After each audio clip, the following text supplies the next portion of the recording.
On today's Breaking Views, globalisation has reached almost every corner of every sector around the world. So why not central banks?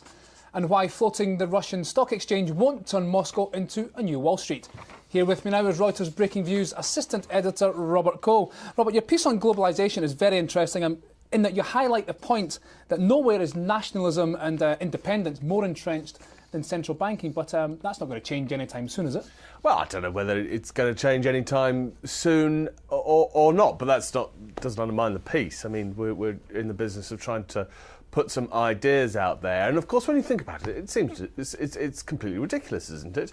Now, just back the truck up one moment. Why are we talking about this now? We're talking about this because the talk about a North Atlantic Trade Treaty Organisation, which is something which is to be embraced. But the point that Edward Haddis, my colleague here, is making is that yes, that's a good thing, but actually, the trade links over the North Atlantic between the EU and North America are pretty strong anyway. There are tariffs, but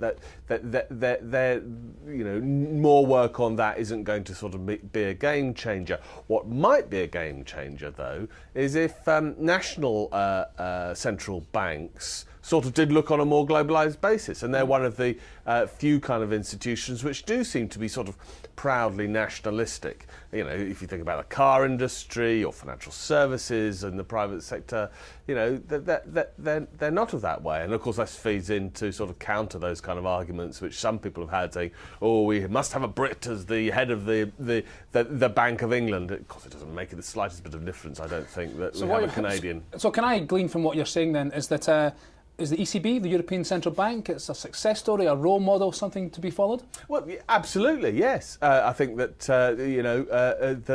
that clearly does go across borders, and I think that you're clearly perhaps going to adopt a more cynical point, but I think the ECB... Well, not without its problems, of course.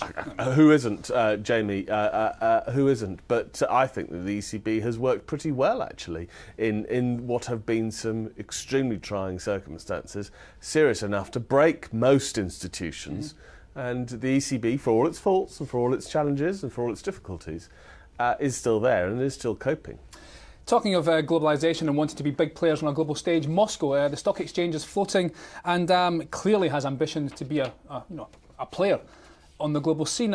Again, not without its problems, Russia and the markets and the economy there, but why can't it get there? Well, I think that what we're observing here is that, the flotation of the stock exchange, and of course, like the London Stock Exchange, let's remember that the company that owns the stock exchange is floating on its own stock exchange. I mean, that's been an IPO, and the pricing has been a bit of a damn squid. Basically, it's at the bottom of the range, and this seems to show us quite graphically that Moscow has ambitions to be a global financial centre. If it's going to be a global financial centre, it clearly needs a thriving stock exchange at the centre of it. But the damp squib sort of nature of this IPO shows how far it's got to go. What it really needs, perhaps more than a stock exchange which is publicly floated, is a strong investor base and a sort of local business ethos which is welcoming of global investors. And frankly, for reasons which I think are pretty well known, or certainly pretty well caricatured around the place, Russia is slightly still in the sort of dark ages when it comes to modern global capital. Maybe the case, but Wall Street can hardly be held up as a paragon of virtue. I mean, it's scandals and frauds going down the years and decades, not least the subprime scam which brought us to the brink of global depression. Is that something? What I'm asking is Wall Street really something to look up to so much? I think if you wanted a yes or no answer, then yes. I think Wall Street has delivered a fantastic service over 150 years, supplying capital from people who have the money to the people who need it. And yes, of course, it has fantastic flaws. Yes, markets. 2008 was it brought us pretty close to the edge.